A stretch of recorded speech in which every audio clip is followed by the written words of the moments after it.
malam. Saudara, di Hari Raya Idul Fitri, Presiden Prabowo Subianto menggelar open house di Istana Kepresidenan. Warga dan tokoh-tokoh masyarakat antusias hadir. Presiden, saudara, dalam ucapan selamat Idul Fitri meminta seluruh masyarakat memperteguh persatuan di tengah situasi yang dihadapi bangsa. Malam hari ini kami juga menyoroti soal perang intelijen Amerika Serikat, Israel, dan Iran setelah penangkapan Iran atas 178 mata-mata dan kematian Menteri Intelijen Iran Ismail Khatib. Saudara, Anda menyaksikan Sapa Indonesia Malam, saya Audrey Chandra.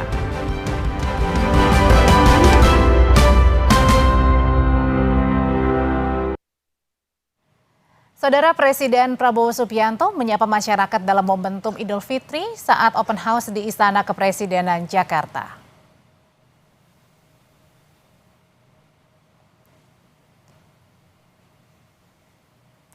Prabowo menyapa masyarakat dalam open house pada Sabtu sore didampingi juga kemudian putranya Didit Hedi Prasetyo.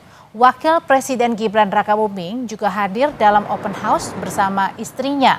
Sejumlah menteri kabinet pun datang, diantaranya Menko Perekonomian Erlangga Hartarto dan Menteri Keuangan Purbaya Yudi Sadewa.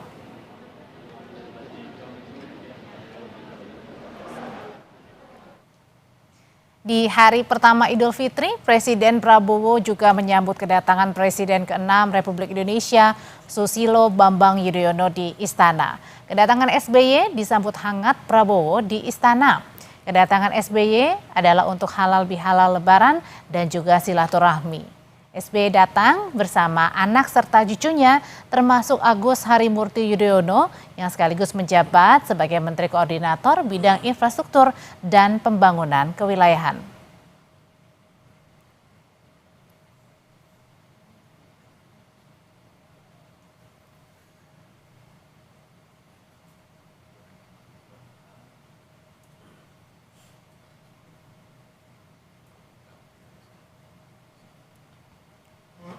Antusiasme warga mewarnai hari pertama Lebaran di Istana Kepresidenan. Sejak siang hari sejumlah warga dari berbagai daerah rela antre menghadiri acara open house untuk bisa bersalaman langsung dengan Presiden Prabowo Subianto. Dalam kondisi terik dan harus antre berjam-jam, semangat warga tidak surut dan tetap antusias untuk menghadiri open house di Istana Kepresidenan di hari pertama Idul Fitri. Ada yang datang sendiri, ada pula yang datang bersama keluarga demi merasakan momen istimewa, bersalaman dan berinteraksi langsung dengan Presiden Prabowo Subianto. Untuk memasuki istana, pengamanan tetap terlihat ketat, namun kondusif. Petugas mengatur alur antrean agar tetap tertib. Menurut salah satu warga, acara open house ini merupakan kali keduanya. Namun tahun lalu ia tidak mendapat kesempatan untuk bersalaman langsung dengan Prabowo dan berharap tahun ini mendapatkan kesempatan. Sementara warga lainnya menyebut kesempatan untuk bertemu langsung dengan Presiden Prabowo tidak mau disia-siakan. Ngantrinya panjang ya, Pak? Ya lumayan ngantrinya. Kita ngantri 4,5 jam. Apa aja, ada sate, ada lontong tupat sayur, ada es campur dan lain-lainnya. Ya alhamdulillah lah. Kapan lagi setahun sekali kita merayakan Raya Idul Fitri di Istana Merdeka ini. Karena kita rakyat Indonesia ini, kapan lagi? Setahun sekali kita bersalaman, terus silaturahmi sama Bapak Presiden kita. Tadi udah ketupat Lebaran sama sate. Kayaknya pengen ketemu Pak Prabowo sih. Iya, pengen aja, belum pernah soalnya. Tahun lalu bisa masuk tapi nggak ketemu. Momen yang dinantikan pun tiba. Presiden menyambut warga dengan hangat dan satu persatu warga maju untuk bersalaman. Selain kesempatan untuk bersalaman dan berinteraksi langsung, istana juga menyiapkan berbagai hidangan untuk masyarakat yang datang.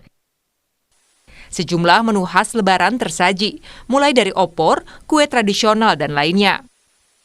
Melalui Menteri Sekretaris Negara Prasetyo Hadi, Presiden memastikan bahwa penyelenggaraan open house ini ditujukan sepenuhnya untuk masyarakat.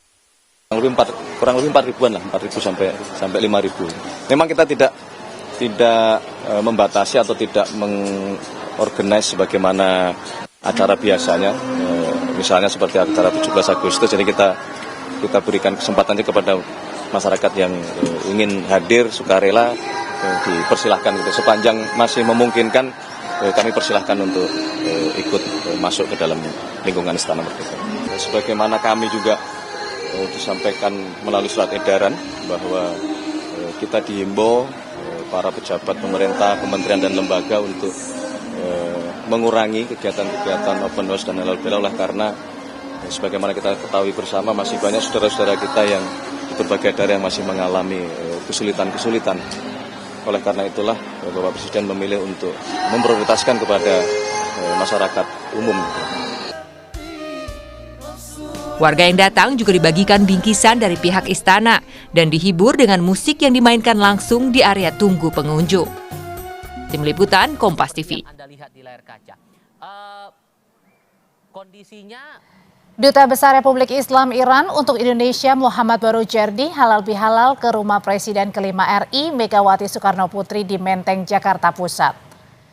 Berdasarkan pantauan di lokasi, Barojardi dan istrinya tiba di rumah Megawati pada pukul 11 siang.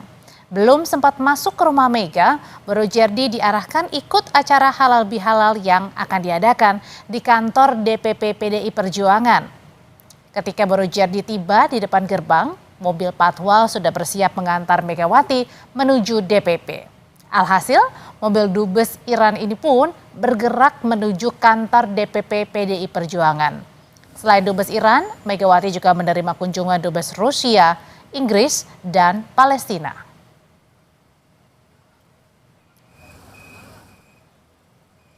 Nah, pada kesempatan ini, Ibu Megawati Soekarno Putri menerima beberapa sahabat beliau dan juga beberapa duta besar dari Iran, Inggris, Palestina, dan juga wakil duta besar Rusia. Di dalam momentum Idul Fitri, para duta besar tersebut berbicara akrab dengan Ibu Megawati Soekarno Putri, menyampaikan berbagai persoalan geopolitik sampai hal-hal yang berkaitan dengan global warming. Di Iran, ribuan umat muslim melaksanakan sholat Idul Fitri. Sholat Id menandai berakhirnya puasa bulan Ramadan di tengah berkecamuknya perang di Timur Tengah. Karena keterbatasan ruang, banyak jemaah yang melaksanakan sholat di luar. Televisi pemerintah menayangkan gambar-gambar area yang ramai di sekitar masjid meski ada resiko serangan setelah sholat. Pemakaman diadakan untuk Jenderal Ali Muhammad Naini, juru bicara Garda Revolusi Iran.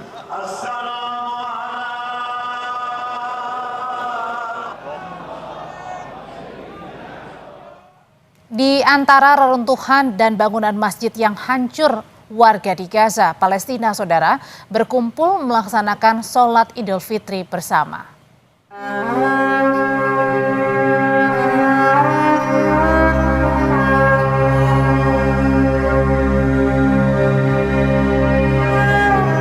Di tengah kedukaan dan kepedihan, warga Palestina di Gaza melaksanakan sholat Idul Fitri. Sholat diadakan di antara reruntuhan dan bangunan masjid yang hancur akibat perang. Harapan warga Palestina dalam Idul Fitri tahun ini tak banyak. Mereka berharap tak pernah kembali lagi dalam suasana perang dan bisa hidup damai. ورغم الألم ورغم الدمار ورغم الحرب الساحقة اللي صارت فينا إلى إنه لازم نمشي شعائر الله ونقضي صلاة العيد في العراء والحمد لله على كل حال يعني الطقوس موجودة والحمد لله. والله المعاناة كانت صعبة كثير علينا بس الحمد لله راضين بقضاء الله كله فدا الإسلام وفدا الوطن الحمد لله رب العالمين. فقدنا شهدائنا وأحبابنا لكن بإذن الله حتتعمر ونعيد إن شاء الله الأعياد. إن شاء الله هذا عيد الله العظيم لازم نحييه رغم الحزن ورغم الآلام لازم نحيي العيد سنة الله سبحانه وتعالى. Untuk menghibur anak-anak di Lebaran tahun ini, relawan juga membagikan permen dan pertunjukan balon. Idul Fitri identik dengan berkumpul bersama, membeli pakaian baru, dan saling berkunjung. Namun akibat serangan Israel, perayaan Idul Fitri warga di Gaza dipenuhi duka dan keprihatinan mendalam. Bismillahirrahmanirrahim. Assalamualaikum warahmatullahi wabarakatuh. saudara-saudara sebangsa dan setanah air, dimanapun engkau berada. Alhamdulillahirabbil alamin. Segala puji bagi Allah Subhanahu wa taala yang telah mempertemukan kita semua dengan hari kemenangan. Saya Prabowo Subianto, Presiden Republik Indonesia, atas nama pribadi, keluarga, dan atas nama pemerintah Republik Indonesia, mengucapkan selamat Hari Raya Idul Fitri 1447 Hijriah. Mohon maaf lahir batin. Mari kita manfaatkan momen Idul Fitri ini untuk saling memaafkan, mempererat silaturahmi, dan memperkuat persatuan sebagai satu bangsa di tengah berbagai tantangan yang kita hadapi. Marilah kita terus perkuat kebersamaan kita sebagai satu keluarga besar bangsa Indonesia. Mari kita bekerja lebih keras, saling membantu, dan bersama-sama membangun Indonesia yang lebih adil, lebih sejahtera, lebih kuat. Semoga Allah Subhanahu wa taala menerima amal ibadah kita sekalian dan senantiasa melimpahkan rahmat serta berkahnya kepada bangsa Indonesia. Wassalamualaikum warahmatullahi wabarakatuh. Diduga sopir mengantuk, bus Agramas yang membawa rombongan pemudik dari Tangerang tujuan Lamongan menabrak truk.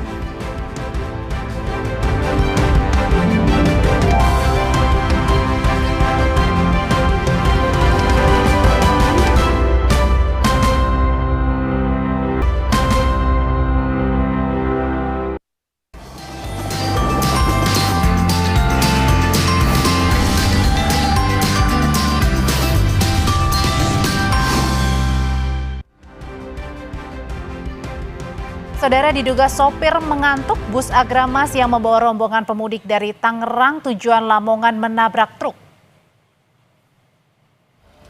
Kecelakaan terjadi di ruas tol Solo Ngawi, tepatnya di kilometer 566.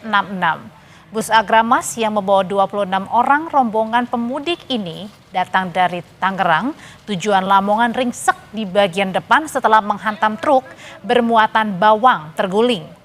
Akibat peristiwa ini, sopir bus tewas di lokasi dan belasan penumpang yang mengalami luka langsung dibawa ke rumah sakit untuk mendapatkan perawatan medis.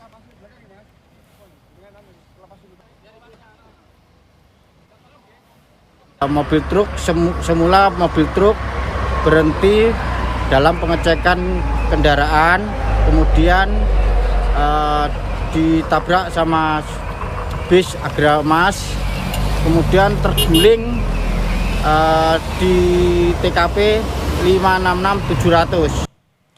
Hari pertama Idul Fitri, saudara, arus lalu lintas di eksit tol fungsional Karangtengah Kabupaten Sukabumi sempat macet total.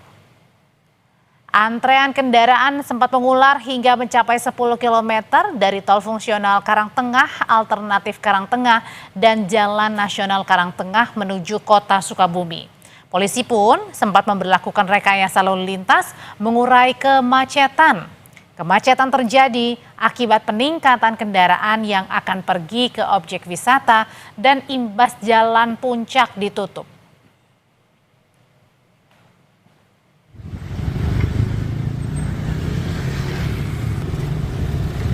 Kepadatan arus lalu lintas juga terjadi di eksit tol Parungkuda, Kabupaten Sukabumi. Mayoritas kendaraan adalah para pemudik yang akan pergi menuju Pantai Pelabuhan Ratu dan kota Sukabumi.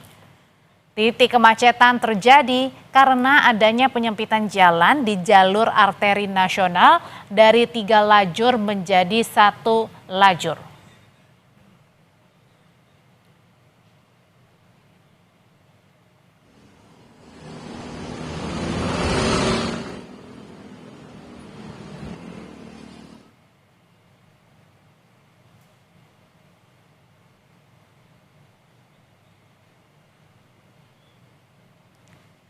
Lalu bagaimana situasi arus lalu lintas di hari pertama Lebaran? Malam hari ini kita akan simak laporan dari 2 jurnalis Kompas TV di Garut dan juga Pelabuhan Bakauheni. Namun kita sapa terlebih dahulu ada Benediktus Aditya dan juga juru kamera Yanuar Ruslim yang berada di titik Simpang Gobin ya, atau di Garut begitu ya. Bagaimana pantauan malam hari ini, Bene?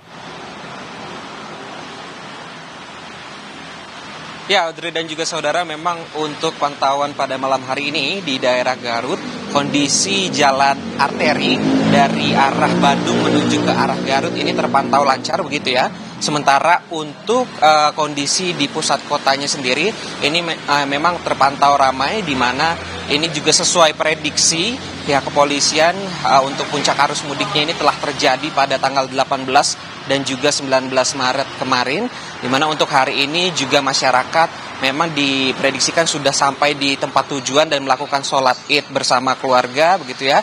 Dan tadi memang sempat ada rekayasa lalu lintas jelang sholat id, di mana untuk di pusat kota ini dilakukan penutupan jalan gitu ya ke arah alun-alun, dan juga untuk pada malam hari ini memang masyarakat masih melakukan perjalanan dan menikmati tempat rekreasi di pusat-pusat kota. Nah, memang untuk dari data yang kami terima sendiri hingga sampai dengan dari tanggal 13 sampai 19 Maret kemarin di periode arus mudik ini tercatat ada 105.000 kendaraan roda 2 yang masuk dari arah Bandung menuju ke Garut, sementara 67 ribuan kendaraan roda 4 juga sudah masuk ke arah Garut, disusul oleh kendaraan bus dan truk sejumlah 4.700-an kendaraan, sehingga total di periode arus mudik ada 177 ribu kendaraan yang mengarah dari arah Bandung ke arah Garut. Begitu, Audrey. Ya, berarti artinya kalau untuk saat ini masyarakat terkonsentrasi di Garut ini melakukan mudik lokal saja ya, Bene ya?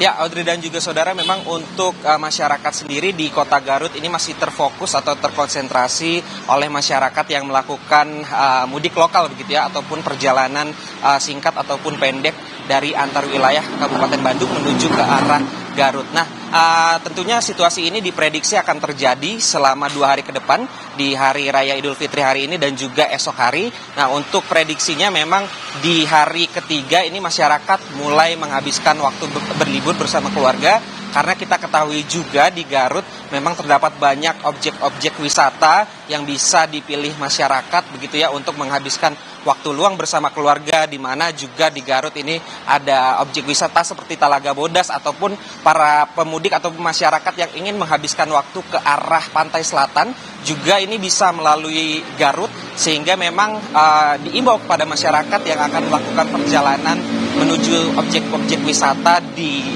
kota Garut dan sekitarnya untuk mengetahui waktu-waktu yang tepat untuk melakukan perjalanan. Begitu, Audrey. Setelah bersilaturahmi, nampaknya mulai besok nih di kawasan Garut akan padat oleh para masyarakat atau warga yang ingin pergi berwisata di Garut. Terima kasih laporannya, Benediktus. Lalu kita sekarang akan pantau malam hari ini. Sudah ada Zefania Sitomeang dan juga ada juru kamera Adini Anissa. Zefania, kalau di Garut kondisinya ramai lancar, nampaknya besok nih baru mulai nih ya warga-warga yang mau melakukan perjalanan untuk wisata. Bagaimana kalau di Pelabuhan Merak? Kata Bakauheni maksud saya, Zefania. Kalau di Pelabuhan Bakauheni Lampung Selatan sama, Audrey, kurang lebih situasinya kalau kita lihat di hari pertama Hari Raya Idul Fitri ini memang cenderung lengang. Bahkan kalau kami lihat untuk kendaraan roda 4 yang hendak masuk dalam kapal ini bisa langsung mengantri untuk masuk ke dalam kapal, tidak harus lagi untuk menunggu di kantung parkir, karena tadi kami pantau di kantung parkir dermaga eksekutif Pelabuhan Bakauheni ini bahkan cenderung kosong, lengang begitu ya. Mengingat ini Hari Raya Lebaran Idul Fitri, jadi rata-rata masyarakat atau pemudik ini justru memanfaatkan momen kebersamaan dengan keluarga untuk merayakan Hari Raya Idul Fitri. Kami lihat ini juga sama, Audrey, masih cenderung sepi. Namun memang kalau dilihat kira-kira keramaian ini akan tiba kapan, ini kemungkinan di sekitar tanggal 23 Maret 2026. Tapi kalau melihat bagaimana prediksi sendiri dari PT ASDP Indonesia Ferry, ini justru melihat untuk puncak arus balik ini diperkirakan akan terjadi di tanggal 26 hingga tanggal 28 Maret 2026. Sehingga untuk mengantisipasinya, untuk mengantisipasi terjadinya lonjakan penumpang, ini ada sejumlah sistem yang akan diberlakukan, seperti misalnya single tarif tiketing. melihat bagaimana puncak arus mudik kemarin, sistem single tarif ticketing ini cukup efektif untuk diberlakukan dalam mengantisipasi terjadinya penumpukan akibat lonjakan penumpang. Kalau di Pelabuhan Bakauheni sendiri ini nanti dikatakan sifatnya situasional. Jadi melihat apakah nanti pertanggal 23 Maret ini kepadatan atau keramaian mulai terlihat di Pelabuhan Bakauheni, apakah dibutuhkan diberlakukannya sistem ini nanti akan diputuskan oleh PT SDP cabang Pelabuhan Bakauheni. Kemudian yang kedua, sistem TBB atau tiba bongkar berangkat, di mana kendaraan yang sudah mengantre ini kemudian menunggu kapal, dan kapal yang sudah tiba di dermaga eksekutif khususnya ini akan langsung melakukan bongkar muat atau roll on roll off kendaraan begitu, yang dimana ini diberi waktu sekitar 45 menit dan dengan dioptimalisasinya proses bongkar muat, lalu ketika kendaraan semua sudah masuk ini langsung akan berangkat menuju ke Pelabuhan Merak. Sementara itu Audrey, yang sudah diantisipasi oleh PT SDP dan melihat bagaimana cuaca diprediksi ini juga akan cenderung cerah selama libur lebaran ini, dan nanti kita nantikan apakah nanti jelang puncak arus balik situasi kendaraan di Pelabuhan Bakauheni Lampung Selatan ini sudah semakin ramai. Audrey, kembali ke studio. Pelabuhan Bakauheni sepi karena memang sekarang fokusnya masyarakat adalah bersilaturahmi dulu ya di momen lebaran. Terima kasih laporannya Audrey Zevania Situmeng, dan juga sebelumnya ada Benediktus Aditya melaporkan. Tak bersama kami, Saudara, Hari Raya Idul Fitri menjadi momen untuk berkumpul bersama keluarga dan orang-orang terdekat. Tapi bagi sebagian orang harus melewatkan momen istimewa ini demi tugas dan pengabdian melayani warga yang berpergian. Siapa saja, tetap bersama kami di Sapa Indonesia Malam.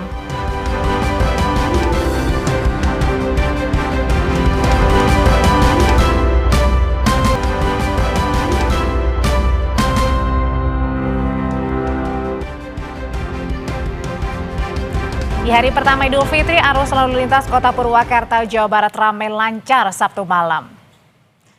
Usai hujan mengguyur Purwakarta, arus lalu lintas di sekitar alun-alun lengang. Masyarakat diprediksi menghabiskan waktu berkunjung keluarga hingga berwisata di sekitar Purwakarta esok hari.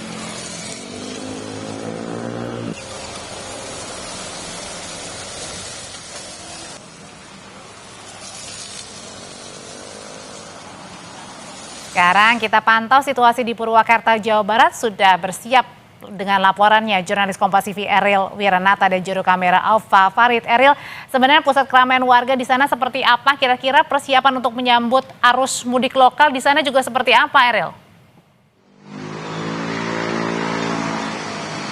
Ya, malam Audrey dan saudara, untuk di Purwakarta sendiri pada hari ini masih terpantau ramai lancar, baik dari lalu lintasnya, kemudian juga beberapa tempat yang menjadi wisata di Purwakarta. Yang dimana memang jika kita melihat sejak pagi hari tadi juga Purwakarta ini menjadi titik yang sudah ramai dari masyarakat yang melaksanakan dari ibadah sholat Idul Fitri, tepatnya di Masjid Agung Baing Yusuf, yang dimana juga ini sempat ramai dari masyarakat yang hadir juga merayakan, dan dimana diprediksi ini akan terjadi pada besok hari untuk kepadatan di beberapa titik di daerah Purwakarta, karena memang ini diprediksi dari masyarakat Purwakarta akan melakukan kunjungan mulai dari ke rumah keluarga, lalu juga sanak saudara, yang dimana ini menghabiskan waktu lebaran, Audrey. Dan selain itu juga bahwa mereka nantinya akan menghabiskan waktu berwisata, Audrey, karena memang di Purwakarta ini sendiri ada beberapa wisata yang menjadi pilihan dari masyarakat Purwakarta, seperti dari wisata kuliner, kemudian juga ada wisata kreasi yang berada di beberapa tempat. Dan selain itu juga untuk jalur mengarah ke Purwakarta ataupun mengarah ke Bandung ini masih terpantau ramai lancar hingga malam hari ini, Audrey. Yang dimana saat ini juga Purwakarta sempat diguyur hujan, sehingga untuk di daerah sekitar alun-alun pun ini masih terpantau lenggang, Audrey. Ya, terima kasih laporannya dari Purwakarta, Jawa Barat. Nampaknya Eril juga harus bersiap-siap besok laporan banyak ya, karena pasti banyak warga memanfaatkan momen libur lebaran untuk berwisata besok. Nah, kalau misalnya untuk spot-spot Eril, apa saja yang kira-kira ini paling padat di Purwakarta nih, yang kira-kira besok warga akan berbondong-bondong datang ke sana, Eril? Ya, Audrey, memang ada beberapa jalur yang menjadi tempat wisata, Audrey, seperti mengarah ke Padalarang ataupun mengarah ke Bandung. Ini menjadi salah satu titik yang cukup banyak dari wisatanya, Audrey. Mulai dari wisata kreasi, lalu juga ada wisata kuliner, Audrey, yang dimana Purwakarta sendiri dikenal dengan kota yang memiliki ciri khas dari sate Marangi, ya, Audrey. Ini menjadi salah satu pilihan bagi masyarakat Audrey ini diprediksi akan terjadi pada esok hari. Mereka akan melakukan wisata kuliner, kemudian juga ada wisata kreasi, dan tidak hanya itu Audrey, karena memang ini diprediksi pada besok hari akan terjadi kunjungan dari keluarga mereka, lalu juga akan dilakukan ziarah makam yang dilakukan setelah dari tradisi libur dari Lebaran dan Idul Fitri pada hari ini, Audrey. Ternyata banyak yang bisa dinikmati di Purwakarta, salah satunya tadi mencicipi sate marangi khas Purwakarta. Terima kasih laporannya, jurnalis Kompas TV Ariel Wiranata. Saudara, Hari Raya Idul Fitri menjadi momen untuk berkumpul bersama dengan keluarga dan juga orang-orang terkasih. Tapi mungkin sebagian orang ini harus melewatkan momen istimewa mereka demi tugas dan pengabdian melayani warga yang berpergian. Seperti yang dirasakan sejumlah awak kapal KMP Portling yang melayani penyeberangan Pulau Jawa, Sumatera. Berikut ini cerita lengkapnya. Sudah 4 kali Lebaran, Galih melewatkan waktu bersama keluarga dan orang-orang tercintanya. Tugasnya sebagai pramugari di atas kapal feri Portling mengharuskannya menahan kerinduan untuk bisa bersama keluarga di hari Idul Fitri. Ia harus mengabdi melayani penumpang penyeberangan bolak-balik Jawa Sumatera yang meningkat jumlahnya di musim mudik dan arus balik Lebaran. Meski tak bertemu saat Lebaran, tapi Galih tetap berusaha menjalankan nasihat orang tuanya untuk berhati-hati dalam tugas dan memberikan yang terbaik untuk melayani masyarakat. Ya, udah 4 kali Lebaran kita nggak bareng keluarga. Orang tua gimana kalau setiap lagi bertugas di hari raya tuh ada suka teleponan atau gimana? Ya, biasanya habis sholat Id kita video callan. Iya. Biasanya pesan-pesan apa yang disampaikan orang tua kalau lagi bertugas di hari Lebaran? Yang pastinya hati-hati aja sih pas kerja. Biasanya di atas kapal kita melayani pengguna jasa, mengarahkan tempat duduk, membantu pengguna jasa yang butuh bantuan. Kisah yang sama juga dialami Amsori, nakoda kapal Portling. Sudah 24 tahun dia menjalani tugas sebagai nakoda kapal dan kerap kali tidak bisa berkumpul bersama keluarga saat momen Lebaran. Namun menurutnya, keluarganya sudah memahami tugas dan tanggung jawabnya yang besar, terutama saat musim mudik Lebaran. Tapi ada keinginan nggak Pak untuk, momen Lebaran ini silaturahmi sama keluarga gitu, ada nggak? Ya udah pasti ada lah, kan normalnya manusia pasti ada keinginan kumpul dengan keluarga pada saat hari-hari besar nasional seperti ini kan, apalagi Lebaran ya, pastilah. Tapi kan keinginan kita harus kita pendam dulu lah, untuk kita layani masyarakat banyak, itu aja yang kita utamakan. Tapi keluarga bisa memahami? Ya kalau keluarga saya sudah biasa karena udah tahu lah pekerjaan suaminya seperti ini, ya pelayan yang melayani masyarakat ya harus mengerti gitu. Ya. Di tengah suasana kehangatan berlebaran bersama keluarga, ada sebagian yang harus bekerja melayani warga, menjadi pengingat untuk semakin bersyukur dan menikmati setiap detik bersama orang-orang tercinta di Hari Raya Idul Fitri. Tim Liputan Kompas TV.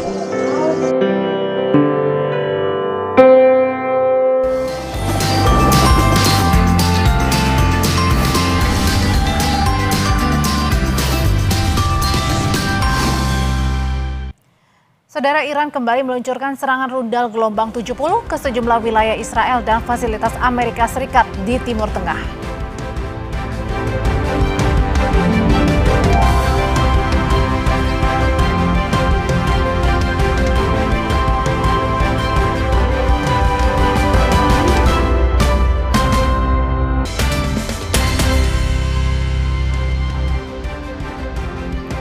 Iran kembali meluncurkan serangan rudal gelombang 70 ke sejumlah wilayah Israel dan fasilitas Amerika Serikat di Timur Tengah.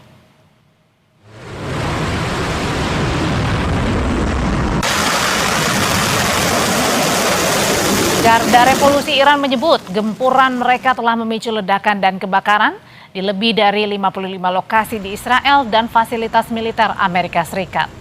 Operasi ini disebut menandai fase baru eskalasi kekuatan regional dan bertepatan dengan Idul Fitri. Selain itu, Iran juga menyatakan serangan dilakukan untuk mengenang penasihat militer yang gugur.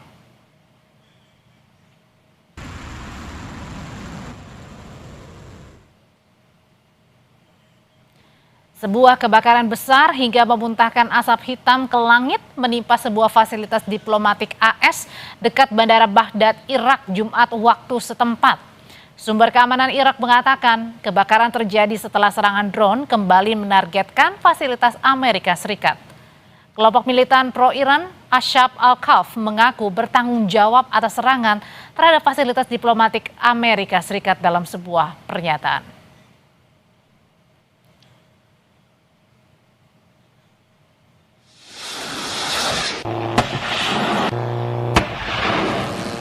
Presiden Iran klaim negaranya tidak bermaksud berselisih dengan negara-negara muslim di Timur Tengah manapun.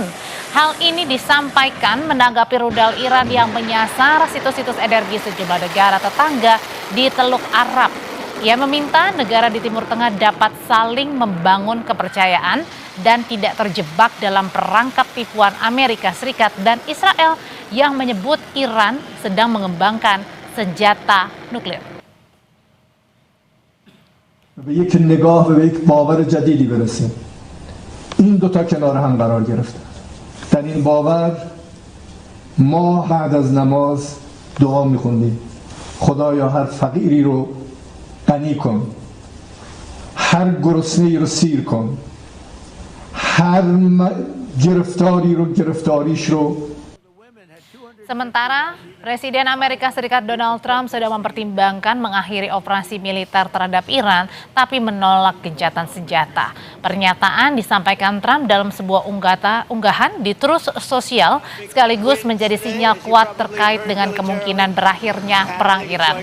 Trump mengisyaratkan pemerintahannya tengah mengevaluasi langkah menyudahi keterlibatan bersenjata di wilayah tersebut. Trump menyebut Amerika Serikat semakin dekat dengan tujuan utama dalam konflik melawan Iran. Are you speaking with Prime Minister Netanyahu, and are your objectives the same in terms of ending the war? Kata Trump, kami semakin dekat mencapai tujuan kami saat kami mempertimbangkan mengakhiri upaya militer besar di Timur Tengah, tulis Trump di platform Truth Social miliknya.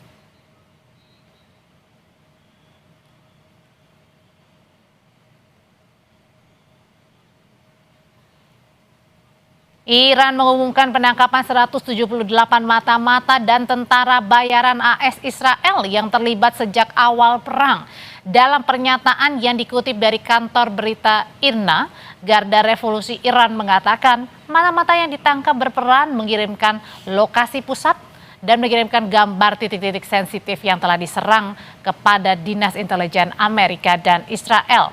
Ini, saudara, adalah operasi penangkapan mata-mata kedua yang disampaikan ke publik sejak Sabtu lalu. Pengumuman penangkapan berlangsung usai Menteri Intelijen Iran Ismail Khatib tewas dalam serangan Israel.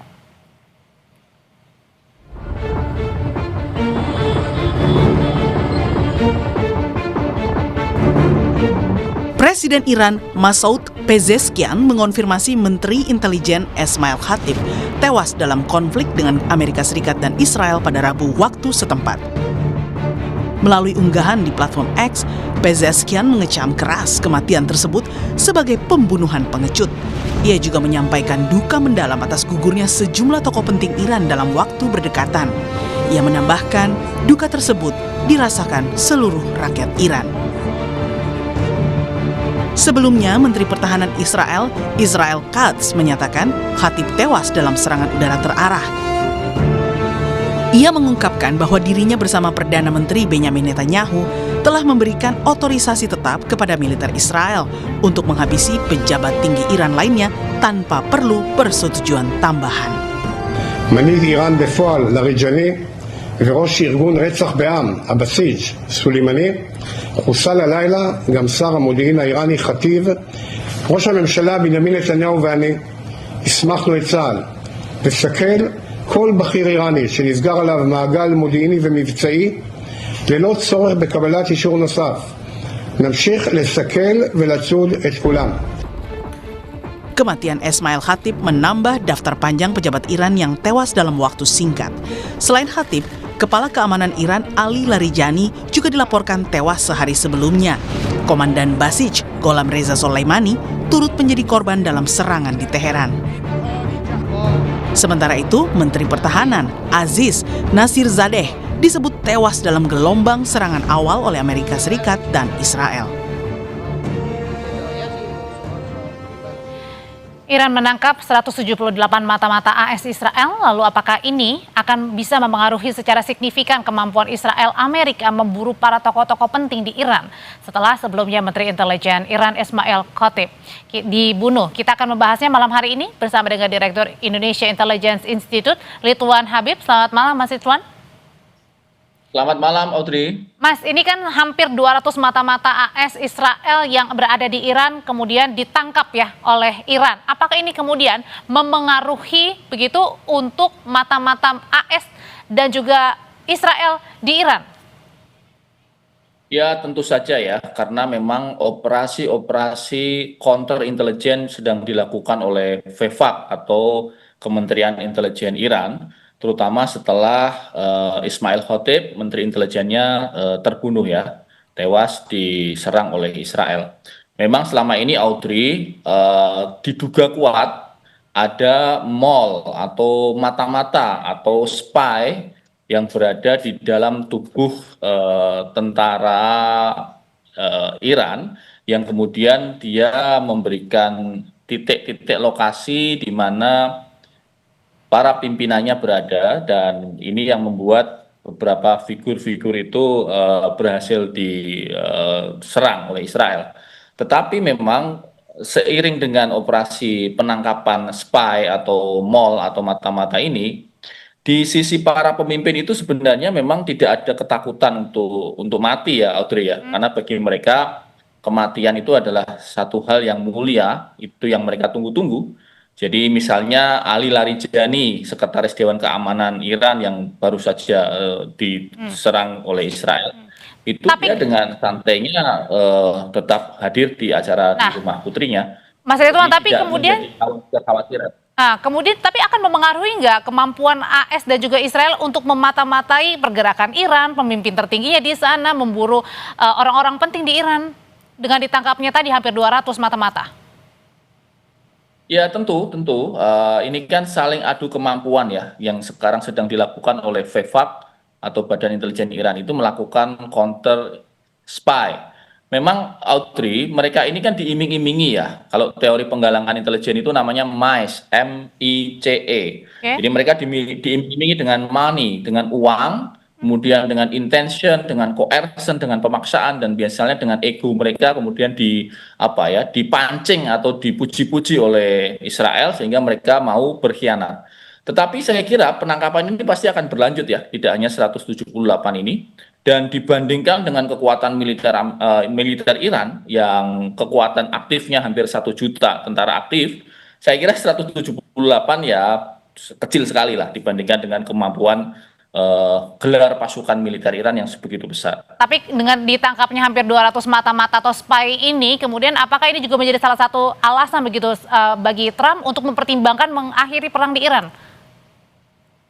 Oh, kalau itu memang karena Trump ini terkunci dalam 3 deadlock kan, Audrey ya. Dia tidak bisa melakukan invasi darat besar-besaran, walaupun sudah ada 2.500 marinir yang sedang on the way ke sana. Karena resikonya perang ini bisa sangat panjang, bisa lebih dari 1 tahun, belajar dari perang Iran dan Irak. Dia juga tidak bisa melakukan penghancuran total ke Iran karena warganya 90 juta jiwa.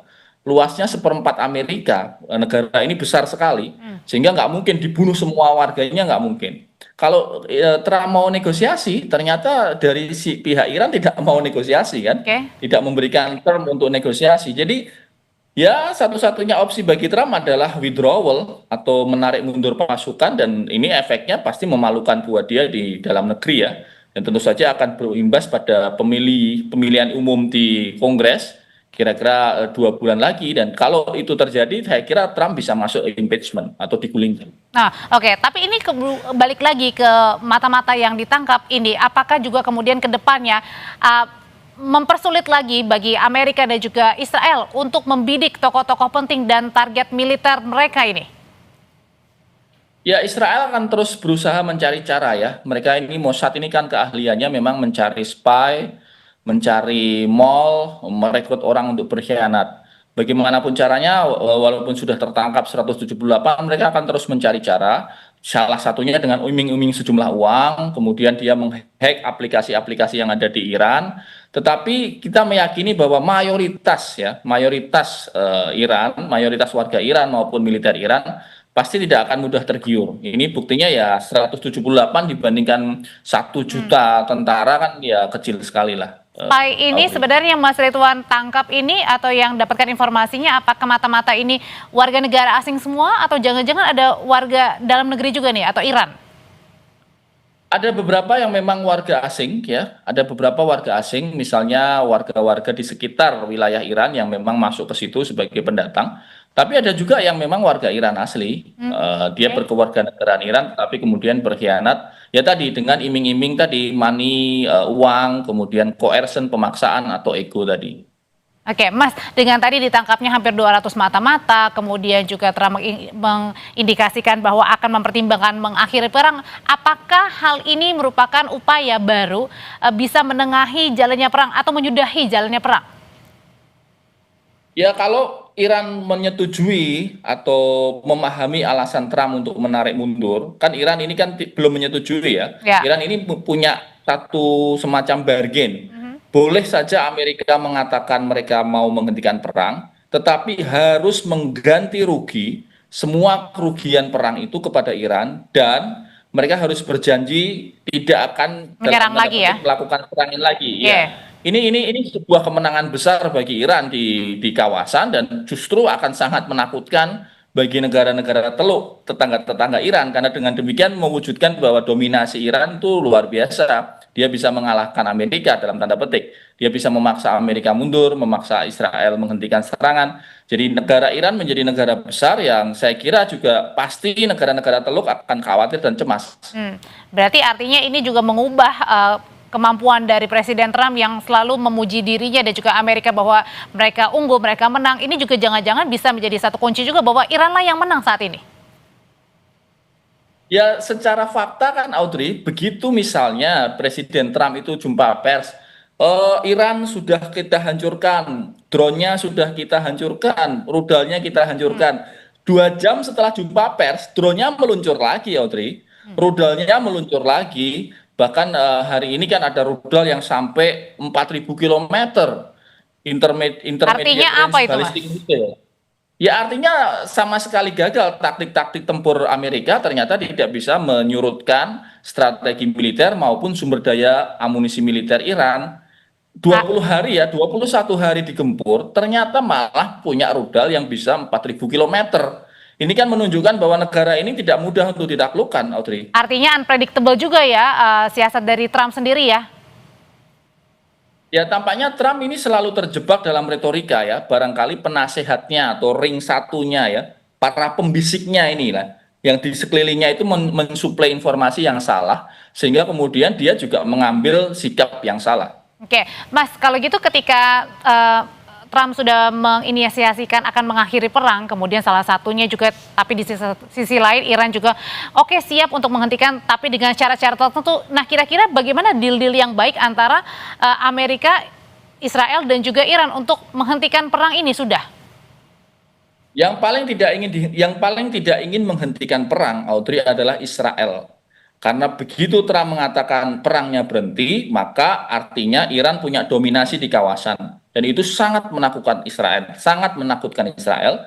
Karena itu kami menduga bahwa Israel akan melakukan upaya berbagai macam cara untuk melakukan provokasi sehingga Amerika tidak menghentikan perang ini sampai kemudian Iran berganti pemerintahannya mendukung Amerika dan pro-Israel. Yang itu hampir tidak mungkin karena hampir semua kaderisasi berjalan, mereka membunuh satu figur, selalu ada penggantinya karena melawan sebuah negara yang punya ideologi yang sangat kuat. Dan nampaknya ini Amerika dan juga Israel agak terjepit ya sekarang ya dari Iran ya. Terima kasih kalau gitu pandangannya Direktur Indonesia Intelligence Institute, Ridwan Habib. Selamat malam Mas Ridwan. Selamat malam. Usai sudah saudara perjumpaan Anda bersama kami di Sapa Indonesia Malam, saatnya kami pamit. Selamat malam, sampai jumpa lagi.